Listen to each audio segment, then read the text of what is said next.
Hello my dear friends, आप सभी का स्वागत है ऑनलाइन शिक्षण यूट्यूब चैनल पर। दोस्तों, सी टेट 23 दिसंबर का जो अभी एग्जाम हुआ है उसका पेपर 1 का एनालिसिस लेकर के मैं आपके साथ में हाजिर हूं। तो फटाफट से हम लोग देखेंगे सभी पोर्शन से कौन कौन से क्वेश्चन पूछे जा रहे हैं। जो बच्चों ने सेंड किए हैं वो सारे प्रश्न आपके सामने यहाँ पर एक जगह नोट करके मैं आपके लिए लेकर के आई हूँ। इसके अलावा भी अगर कोई प्रश्न बचेंगे और बाद में मुझे मिलेंगे तो वो मैं आपको टेलीग्राम ग्रुप में शेयर कर दूंगी। दोस्तों, सबसे पहले हम चलते हैं सीडीपी वाले पोर्शन पर। और सीडीपी में जो क्वेश्चन कई पिछले 2-3 शिफ्ट से रिपीट हो रहे हैं, इस बार भी वही देखने को मिला।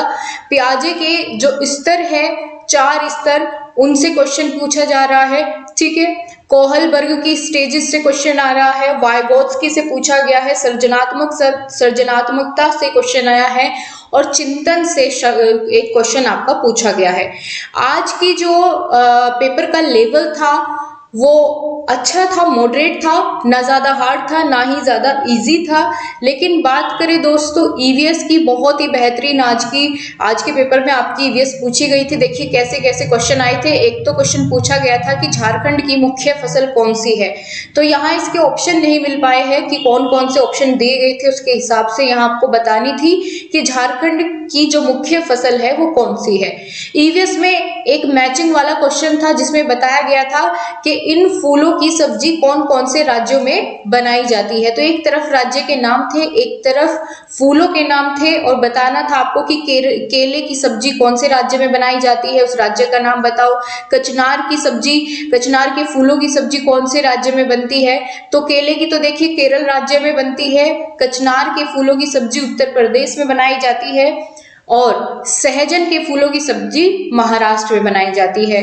इसके अलावा दोस्तों आनुवांशिकता से क्वेश्चन था। आनुवांशिकता के जनक है ग्रेगर जॉन मेंडल और इन्होंने इनसे संबंधित एक प्रश्न पूछा गया था। तो आपके एनसीईआरटी में ये सारी चीजें मेंशन है जो आपको कराई गई है, वहां से आप इन टॉपिक्स को पूरा कवर कर लो बहुत अच्छे तरीके से। इसके अलावा दोस्तों पूछा गया था कि कर्नाटक में जब मिट्टी को खोदकर नरम बनाते हैं तो कौन से औजार का प्रयोग करते हैं, तो इगले औजार का प्रयोग किया जाता है, इसका नाम है ये। ठीक है, इससे हल्की हल्की मिट्टी को कुरेदते हैं और उसको नरम बनाते हैं।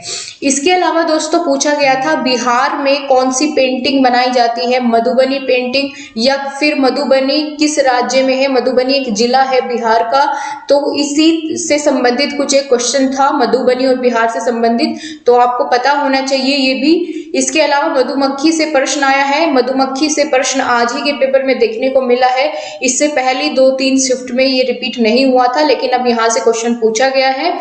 इसके अलावा दोस्तों आज पूछा गया है जिम कॉर्बेट नेशनल पार्क जो कि उत्तराखंड में है, और पिछली शिफ्ट में पूछा गया था घाना नेशनल पार्क। ठीक है, घाना अभ्यारण्य जो कि राजस्थान में था, तो यहाँ पर जिम कॉर्बेट पूछ लिया गया है आज। इसके अलावा दोस्तों आज एक और क्वेश्चन आया था जो कि आपका बाज, स्लोथ, उल्लू, इन सब की मैचिंग करनी थी, कौन कितने घंटे सोता है। ठीक है, ये मैचिंग आपको इसमें करनी थी। तो सारे के सारे आपको नोट्स में अवेलेबल है, आपको टेलीग्राम ग्रुप में मैं शेयर कर चुकी हूँ सारे के सारे ईवीएस के नोट्स एनसीईआरटी के, तो उनमें भी दिया गया है। बाकी क्लास तो आपने देखी होगी तो आपको ये अच्छे से आता होगा। इसके अलावा दोस्तों अरब सागर की सीमा से लगने वाले राज्य कौन कौन से है, महाराष्ट्र, कर्नाटक, केरल, ठीक है, गुजरात, ये सारे आपको बताने थे। वहां पर दक्षिण अमेरिका से कौन सी सब्जी आई ये पूछा गया था, वहां पर आपको बताना था। मटर कहां से आया, अफ्रीका से आया। ठीक है, आलू कहां से आया, दक्षिण अमेरिका से आया। इस तरीके से भी प्रश्न आपके पेपर में पूछा गया था। दोस्तों ईवीएस की थीम से लगातार 3 शिफ्ट हो चुकी है, लगातार क्वेश्चन आ रहा है, कभी सब थीम पूछ रहा है ईवीएस की एग्जामिनर, कभी मेन थीम पूछ रहा है। तो यानी आपके ईवीएस की थीम्स कौन कौन सी है, इसकी दोस्तों 6 तो मेन थीम है, और इसमें एक जो मेन थीम आती है फैमिली एंड फ्रेंड्स वाली, उसकी 4 सब थीम है। ये मैं आपको बता चुकी हूँ, टेलीग्राम ग्रुप में भी इसके नोट शेयर किए हैं, उनके नाम आपको पता होना चाहिए। इसके अलावा दोस्तों सूर्यमणि से क्वेश्चन पूछा गया था, शायद जंगल बचाओ अभियान के बारे में वो प्रश्न था। इसके अलावा दोस्तों एक फुल फॉर्म आपसे पूछी गई थी, बाला की फुल फॉर्म BALA, तो इसकी फुल फॉर्म होगी building as a learning aid. ठीक है, building as a learning aid, जो बिल्डिंग्स की दीवारों पर बच्चों को कुछ ना कुछ नई नई चीजें सिखाने के लिए उस पर पेंटिंग्स बनाई जाती है, ये उससे संबंधित है।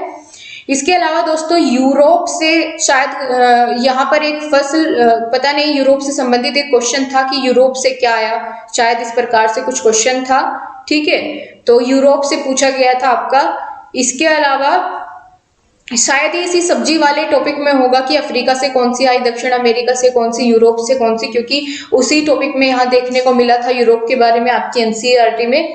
बाकी जंगल बचाओ अभियान मैंने बता दिया आपको। आज फाख्ता पक्षी के बारे में पूछा गया है और इससे पहले पक्षी के बारे में नहीं पूछा जा रहा था पिछली जो आपकी शिफ्ट हुई है उनमें, लेकिन आज पक्षी से संबंधित भी पूछा गया। पक्षी जो फाख्ता है उसका घोंसला पूछा गया है। तो ये कटीली झाड़ियों के बीच, मेहंदी के मेड़ के बीच अपना घोंसला बनाता है ताकि कोई भी जानवर उस पर हमला ना कर सके, अपने अंडों को सुरक्षित रखने के लिए।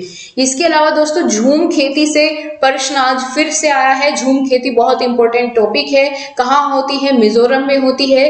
कुछ सालों तक एक जमीन के हिस्से पर खेती की जाती है और फिर उसको वहां पर खाली छोड़ दिया जाता है, जिसमें बांस और घास उगाती है, जिनको ऐसे ही जमीन पर लिटाकर उनमें आग लगा दी जाती है, उनको जला दिया जाता है। ठीक है, तो जिससे कि वो उस राख से फिर से उपजाऊ बनती है वो जमीन। तो ऐसा एक प्रोसेस होता है जो कि मिजोरम में खेती की जाती है वहां पर।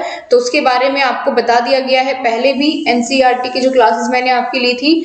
इसके अलावा दोस्तों वेन हीले से संबंधित क्वेश्चन 101% पूछा जा रहा है। कल भी मैंने आपको बताया था, ठीक है, परसों वाली शिफ्ट में पूछा गया था। और इसके पूरा नोट्स, इसकी थ्योरी को बहुत अच्छे से टेलीग्राम ग्रुप में मैंने एक बहुत अच्छे से उसका मैसेज बना के डाला था समझाने के लिए विद एग्जांपल्स। अगर आप उसको देख करके गए होंगे तो बिल्कुल आपने ये क्वेश्चन सही किया होगा। इसके अलावा दोस्तों टाइम से क्वेश्चन पूछा जा रहा है कि इतने बजे है, ठीक है, इतने घंटे बाद वहां पहुंचा तो इतना टाइम था, तो कितना समय उसको वहां पहुंचने में लगा। कुछ इस प्रकार से क्वेश्चन आज फिर से पूछा गया। आप स्क्वायर और रेक्टेंगल के एरिया और वॉल्यूम से लगातार क्वेश्चन आ रहे हैं। ठीक है, आपको एरिया और वॉल्यूम निकालना, आपको इनका पता होना चाहिए कैसे निकलेगा स्क्वायर और रेक्टेंगल का। यहाँ से मैथ्स में इन्हीं दो को टच किया जा रहा है, बार बार इन्हीं से क्वेश्चन पूछा जा रहा है। तो ये सारा था आपका आज का एनालिसिस। इसके अलावा भी जो भी क्वेश्चन मिलते रहेंगे वो मैं आपको टेलीग्राम ग्रुप में शेयर कर दूंगी। So thank you so much guys, आपसे फिर मिलेंगे। अगर आपको जानकारी पसंद आई है तो वीडियो को लाइक और शेयर करना आप लोग नहीं भूलेंगे। Thank you, bye bye, take care. Guys, अगर आप एलटी ग्रेड सहायक अध्यापक भर्ती 2022 की परीक्षा के लिए तैयारी कर रहे हैं और अभी तक कंफ्यूज है कि किस बुक से आपको बहुत अच्छे तरीके से तैयारी करने का अवसर मिलेगा, तो ये यहाँ पर मैं आपको सजेस्ट करना चाहूँगी। चक्षु पब्लिकेशन की बुक आती है एलटी ग्रेड के लिए और यहाँ पर बिल्कुल नवीनतम पाठ्यक्रम के अनुसार प्रीवियस ईयर क्वेश्चंस को या पेपर्स को ध्यान में रखते हुए पूरा पाठ्यक्रम इस बुक में तैयार किया गया है।